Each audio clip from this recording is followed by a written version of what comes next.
tomaste en tus brazos para darme salvación. De tu amor has derramado en mi corazón. No sabré agradecerte lo que has hecho por mí. Solo puedo darte ahora mi canción.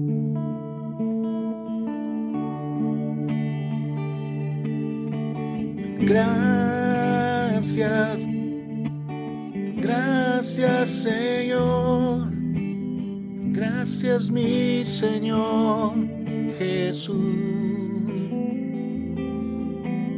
Gracias, gracias Señor, gracias mi Señor Jesús. Jesús.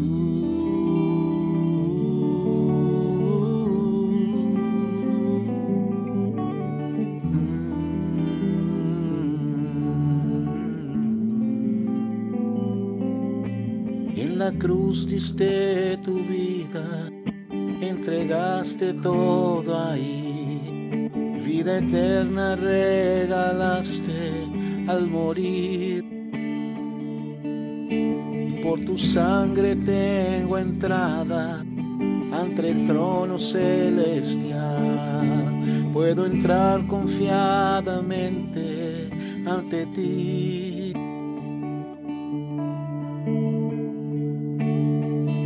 Para darte gracias, gracias Señor, gracias mi Señor Jesús. Gracias, gracias Señor, gracias mi Señor Jesús. Jesús.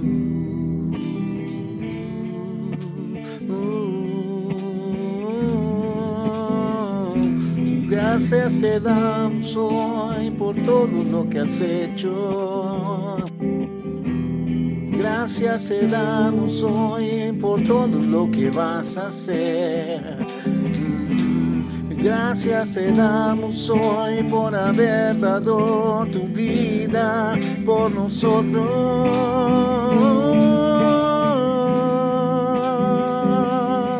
Te damos gracias, Señor. Te damos gracias, Señor. Te damos gracias, Señor, por todo y todo. Y te damos gracias, Señor. Te damos gracias, Señor. Te damos gracias, Señor, por todo, por tu protección, por la libertad que encontramos en ti. Te damos gracias, gracias, gracias Señor, gracias mi Señor Jesús. Gracias, gracias Señor, gracias mi Señor Jesús, Jesús,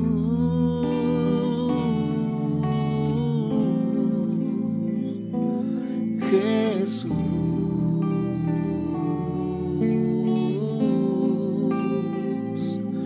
Jesús.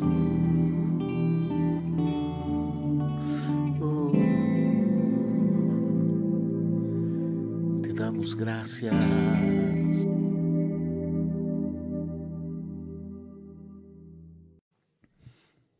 Hola, amados hermanos, buen día, buenas tardes, buenas noches, dependiendo del momento en que lo escuchen. Después de esa canción maravillosa de Marcos Witt, gracias. Hoy tenemos motivos para darle gracias al Señor de sobra, siempre tenemos, porque Él es bueno. Pero hay un motivo especial y es por eso que yo estoy aquí hoy, en lugar del pastor Roger. eh, para sustituirlo, porque él necesita cuidar de su familia, de su hijo Chris, que hoy sufrió un accidente de moto. Gracias a Dios pasa bien, está bien, apenas tuvo una fractura en la clavícula, creo, en el hombro. Y está en casa y necesita, su padre, el pastor Roger, necesita estar ahí atendiendo, cuidando, ayudando. Entonces, con mucho gusto estoy aquí trayendo hoy la palabra y este culto en español. El primer versículo que traigo habla sobre liberación de Dios, sobre salvación en el momento de la muerte, del Dios que nos libra de la muerte. Salmo 68, verso 20. Salmo 68, verso 20, dice así: Nuestro Dios es un Dios que salva, el Señor soberano nos libra de la muerte. Lo voy a leer otra vez, Salmo 68, 20. Nuestro Dios es un Dios que salva, el Señor soberano nos libra de la muerte. La promesa de liberación en la Biblia es constante y es abundante, ¿no? Pero antes de continuar vamos a orar y vamos a pedirle al Señor que hable con nosotros, que hable a nuestros corazones. Señor, aquí está tu palabra que hemos leído, tu palabra en el Salmo 68. Te damos gracias. Gracias por la liberación, gracias por guardarnos, gracias por cuidarnos.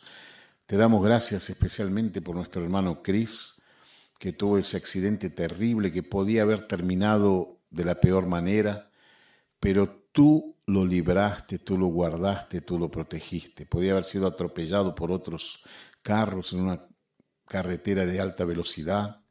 Podían haber sucedido tantas cosas, pero tú lo guardaste y lo libraste de la muerte. Te pedimos que hables con nosotros también en este día.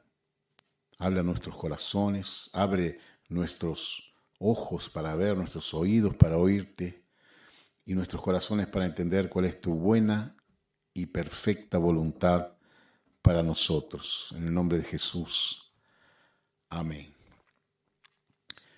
Bueno, la promesa de liberación en la Biblia es constante y es abundante.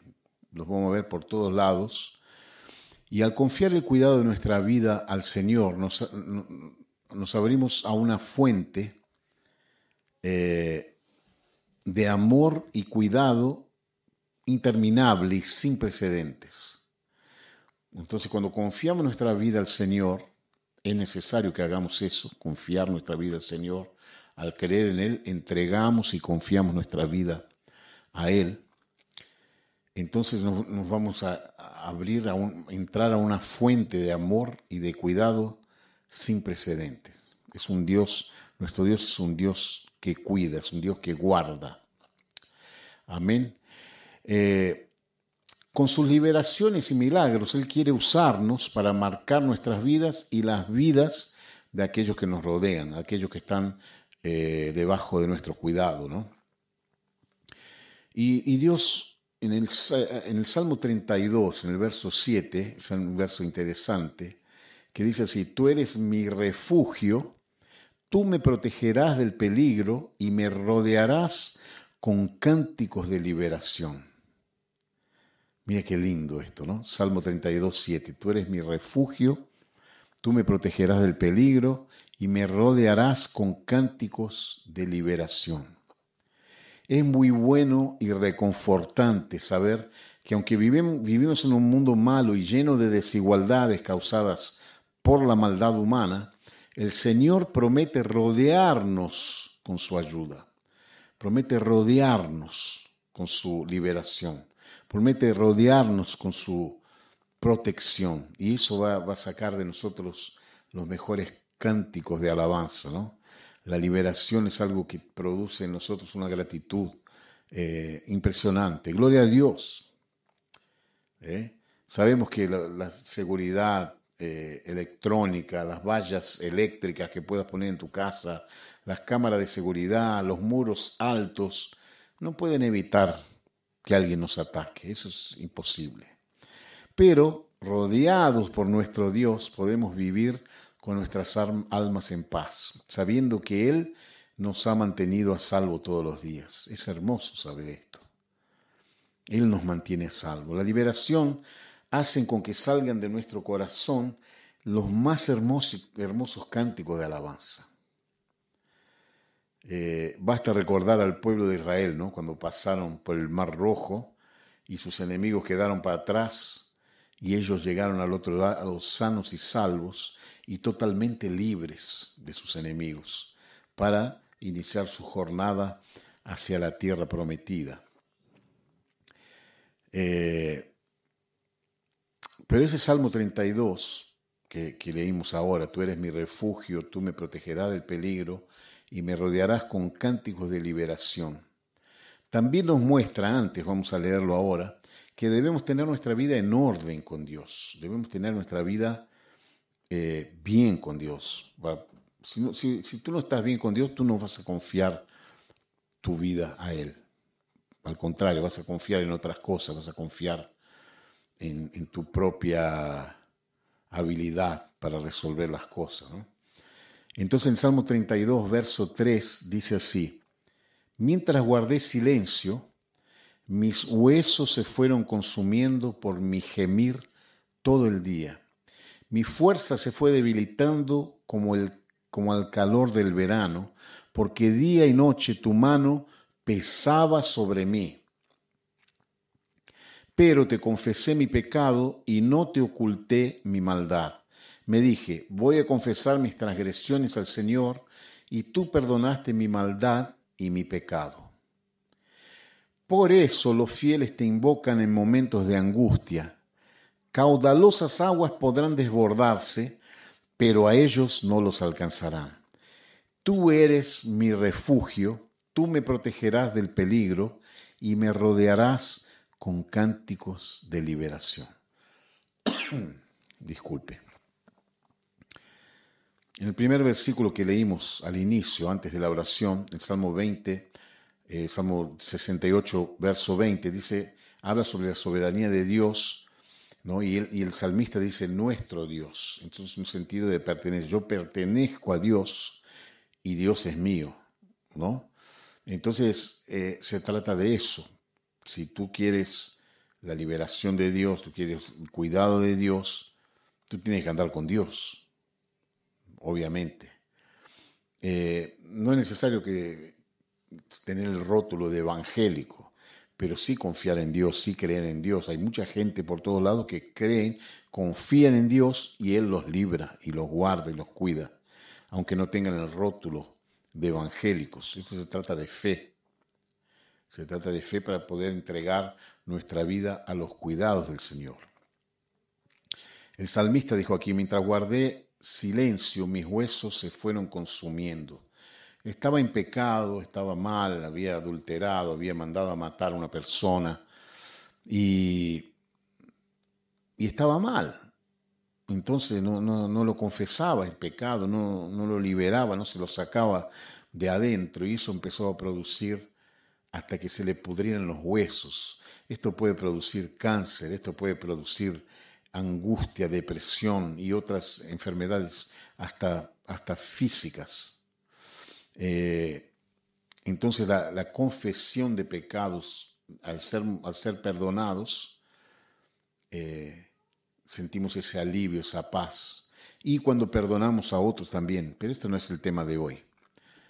No quiero entrar en ese tema, ¿no?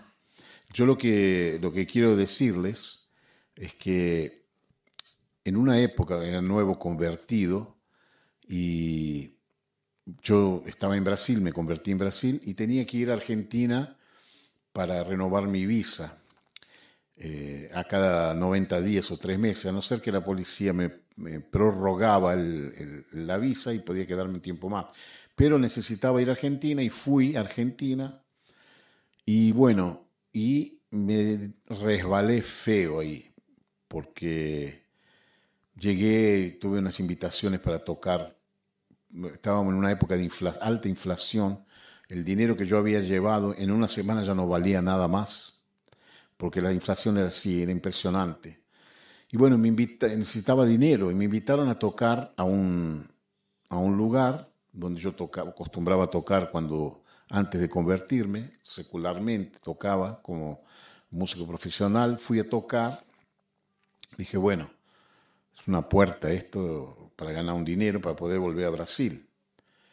Bueno, toqué esa noche, ahí surgió la oportunidad de consumir una droga, surgió una mujer, surgieron las bebidas y bueno, me fui quedando en Argentina en esa vida y fui dejando de lado al Señor, fui dejando de lado el Evangelio, todo. Y yo sé que había gente aquí orando, la que hoy es mi suegra, que hoy estamos orando por ella también, pero en esa época ella es una mujer que tiene una intimidad muy fuerte con el Señor, muy grande, y el Señor le habló, dijo, Jorge está en peligro, tienes que orar por él. Y ella entró en un ayuno y oración durante 14 días, orando y clamando al Señor.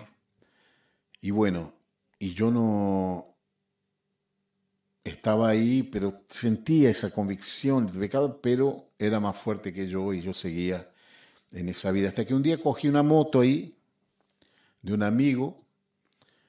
Yo nunca había piloteado una moto, pero sabía andar en bicicleta, pensaba que era lo mismo, y estaba medio borracho, y cogí esa moto sin el casco, y estaba lloviendo fino, y salí disparado con la moto, y para desviarme de un auto me salí de lado, y la moto resbaló por causa de la lluvia, y me caí de una manera tremenda, me golpeé la cabeza en varios lugares, tengo una cicatriz, casi perdí un ojo.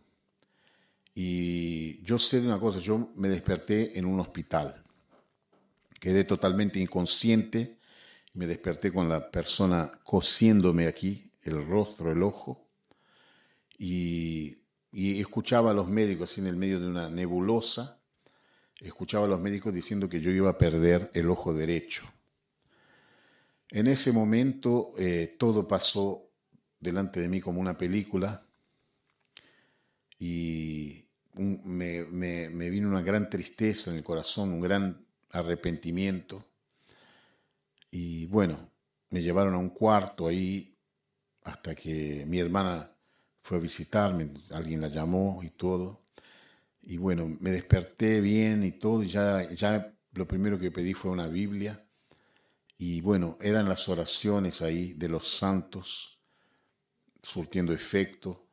En ese momento me arrepentí, le dije al Señor, me perdones, porque está mal, yo no puedo vivir así, yo quiero volver a servirte, quiero andar en tus caminos, no quiero más esta vida, renuncio completamente. Confesé mis pecados al Señor, le confesé mis pecados a otra persona ahí que oró conmigo, y bueno, y de una manera milagrosa también apareció el dinero para volverme a Brasil y nunca más hice eso, nunca más lo dejé al Señor por nada. Pero bueno, tuve una liberación. Al final, cuando me sacaron la venda no había más nada en el ojo, los médicos se quedaron sorprendidos. Yo sé que el Señor permitió ese accidente, fue una manera de decir basta, hasta acá. Y en ese accidente yo podía haber muerto. Pero había gente pagando un precio, había gente orando y el Señor tuvo misericordia, ¿no? No me fue tan bien como le fue a Cris, pero en el cierto sentido me fue bien porque yo volví al Señor medio quebrado, medio mal, pero volví, ¿no? Y bueno, necesitamos confesar nuestros pecados, necesitamos ponerle al Señor nuestra maldad, todo lo que está mal en nosotros para que sea quemado ahí en el altar. Eso es la adoración. Le ponemos todas esas nuestras transgresiones. Ese es el olor que le agrada al Señor, el olor de nuestro arrepentimiento, ¿no? Entonces, el salmista dijo, confesé mi pecado, no te oculté mi maldad. Salmo 32, verso 5. Me dije, el salmista a él mismo, voy a confesar mis transgresiones al Señor, tú perdonaste mi maldad y mi pecado. Y después dice, por eso los fieles te invocan en momentos de angustia. ¿Quién invoca al Señor? Los fieles. Los fieles son los que andan con Él. Los fieles son los que andan en el camino del Señor. Y Él los libra. Él los libra. Amén. Entonces, hermanos, yo quería traerle esta reflexión, porque necesitamos confesar nuestros pecados, necesitamos estar en día con Dios. Si tú debes a alguien, págale. Si tú debes una confesión a alguien, si tú has engañado a alguien, va y pídele perdón, arrepiéntete. Si alguien ha hecho algo malo contigo, perdónale también. Que tu corazón esté libre, esté limpio. Amén. Porque andando con Dios estamos seguros, estamos protegidos. Yo una vez estaba viajando a Río de Janeiro y por un motivo de accidente en la carretera, mi suegro me estaba llevando al aeropuerto, hubo un accidente en la carretera que tapó toda la carretera, no se podía volver, no se podía desviar, no se podía salir. Quedamos ahí y dije, bueno, voy a perder el avión. Y lo perdí. Llegué al aeropuerto ya, el avión estaba todavía, pero ya estaba con sus puertas cerradas, ya taxiando para poder decolar. Y lo perdí y me puse mal y reclamé al Señor. Le dije, Señor, no puede ser, te estoy sirviendo a ti, estoy yendo a un lugar, un congreso de alabanza y adoración. Mis músicos ya están allá y no voy a llegar a tiempo para poder hacer todo, pasar el sonido y hacer todo lo que tengo que hacer. Pero bueno, me pusieron en otro avión más tarde. Llegué muy tarde, llegué muy encima de la hora, llegué ya, me estaban esperando en el aeropuerto, salimos corriendo directo para el teatro donde iba a ser el evento y ya llegué, ya montamos todo rápido así y ya empezamos a tocar sin pasar el sonido, sin nada. Pero llegué. Y después me entero que el avión que yo había perdido se le rompió un motor y tuvo que desviarse para otra ciudad y quedaron en esa ciudad, una ciudad ahí que no tenían cómo salir, no había vuelos disponibles, no había aviones. Tuvieron que dormir ahí y si yo cogí ese avión, el primero, yo no iba a llegar al evento. Y ahí le dije, Señor, perdóname, porque no había por qué reclamar, porque yo ando contigo, te estoy sirviendo a ti y tú eres el más interesado en que yo esté en un lugar para ministrar. Entonces, me perdonas por reclamar, porque al final fue una liberación, al final me libraste de algo al perderme ese vuelo. Y bueno, como esas tenemos tantas historias, ¿no? Pero el tiempo corre y no quiero extenderme mucho más. Así que agradezco la oportunidad, oramos para que todos estén bien. No se olvide de nuestra torre de oración, estamos ahí 24 horas por día clamando, todos los días de la semana. Ya hace un año que estamos con eso, desde el inicio de la pandemia. Entonces, si quieres participar, manda tu nombre, un horario que te interesa, que puedes orar durante un tiempo ahí. Tenemos las 24 horas por día, entonces si tienes una disponibilidad de orar en la torre de oración, te quieres sumar a nosotros, manda tu nombre y manda el horario que quieres participar para incluirte ahí en esta torre de oración. Y seguimos orando, seguimos buscando al Señor. Como dice Oseas 6:3, busquemos y esforcémonos por buscar al Señor, porque su venida es cierta, como la lluvia tardía que riega la tierra. Ciertamente Él vendrá sobre nosotros. Amén. Que el Señor te bendiga y hasta la próxima.